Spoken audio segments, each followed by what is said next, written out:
Mas Cemerlang.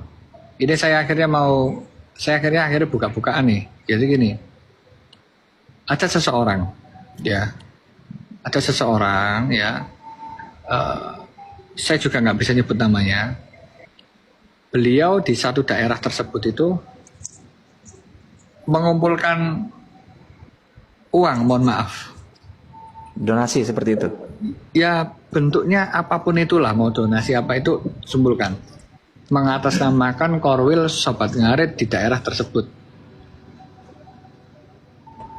Oke. Sesuatu yang dihimpun,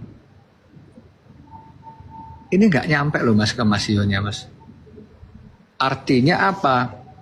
Ini orang ini kan ya ngaku-ngaku. Saya yakin bukan Mas Cemerlang dan grup ya, saya yakin. Saya pun kemarin lihat yang ada di Surabaya pun nggak ada.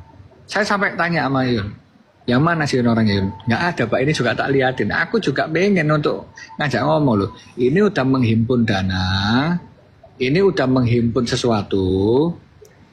Ya yang kasihan ini kan orang-orang yang nggak paham mas.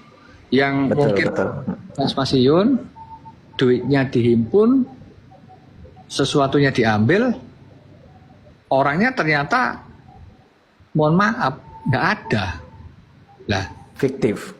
itu mas, ini kan artinya bisa disalahgunakan dari orang-orang yang mengatasnamakan Sobat Ngarit untuk kepentingan keuangan pribadi.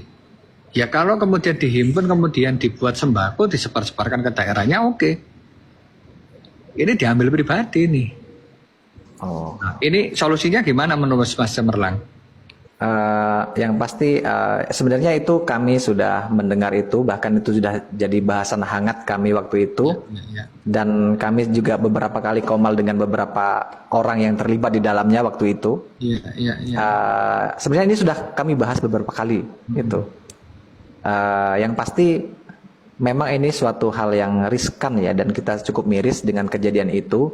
Akhirnya karena kejadian itu kita jadi waspada, berjaga-jaga sehingganya ini jangan sampai terjadi untuk berikutnya. Itu pasti kan. Iya. Gitu. Hanya saja yang pasti untuk itu kan kita tidak bisa mengambil kesimpulan semua bisa seperti itu, tidak. Betul. Gitu. Kemudian untuk selanjutnya seperti kata Mas Yun, kalau untuk donasi segala macam dan pengumpulan dana itu tanpa izin Mas Yun itu tidak dibolehkan. Itu Mas Yun menyampaikan itu di live-nya. Ya. Itu semuanya kami rangkum, dan untuk korwil-korwil yang sudah kita bentuk itu kurang lebih sudah 5 bulan yang lalu kita merencanakan ini. Ini selalu kita edukasi siapapun yang di dalamnya, dalam korwil ini sudah kita bahasanya apa ya, di screening atau di profiling atau apalah itu. Ya. Itu insya Allah udah pure, ini yakin kita di Sobat Ngarit semuanya. Ya. Gitu. Sejauh ini sudah ada yang sudah terbentuk ini ada 12 wilayah. Ya. 12 wilayah ini 10 provinsi yang sudah kita pastikan ada korwilnya dan sudah berjalan dengan kita sudah dari 5 bulan yang lalu, dan dua lagi itu dari luar provinsi, bukan luar provinsi, luar negara. Ada dari Malaysia, ada dari Taiwan, ada dari Singapura. Ya. Ini kita menghimpun ini dari 5 bulan yang lalu. Ya. Dan mereka ini sudah kita edukasi banyak sekali, bareng-bareng kita sama-sama di Sobat Ngarit untuk bagaimana agar Sobat Ngarit ini tidak redup. Ya. Jadi kita sadari atau tidak, Sobat Ngarit ini setelah terjadi ontran-ontran besar awal Desember kemarin, redup. Itu kita sadari atau enggak, itu redup kan. Nah inilah yang kita berusaha bagaimana kita menaikkan lagi. Ya. Nah seperti itu, dan saya sebenarnya masih menunggu nih konsepnya seperti apa, Sobat Ngarit ini mau dibawa kemana.